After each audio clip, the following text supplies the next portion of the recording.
నేను బంగారు తులసిరాలతో చేస్తున్నానని అహంకారంతో చేశావు, పక్కకి తోసేశాను అంటే మరి బంకమట్టితో ఎవరు చేశారన్నాడు. పరమభక్తుడు ఒకడు ఉన్నాడు నాకు, వాడు చేశాడు, అది పుచ్చుకున్నానన్నాడు. ఎవరు వాడు, ఎక్కడున్నాడని అడిగారు.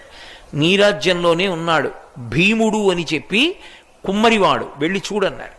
వెళ్ళాడు తొండమాన్ చక్రవర్తి. వెళ్ళేటప్పటికి ఆయన కుండలు చేసుకుంటున్నాడు. కొయ్య వెంకటేశ్వర స్వామి మూర్తిని పెట్టి మట్టి తయారు చేసేటప్పుడు కుండ మొట్టమొదటిది చేయగానే విరిగిపోతుంది. దాంతో బంకమట్టి తులసిదళం చేసి ఆయన పాదముల మీద పెట్టేవాడు. స్వామి ఉన్నాడు అని నమ్ముకునేవాడు.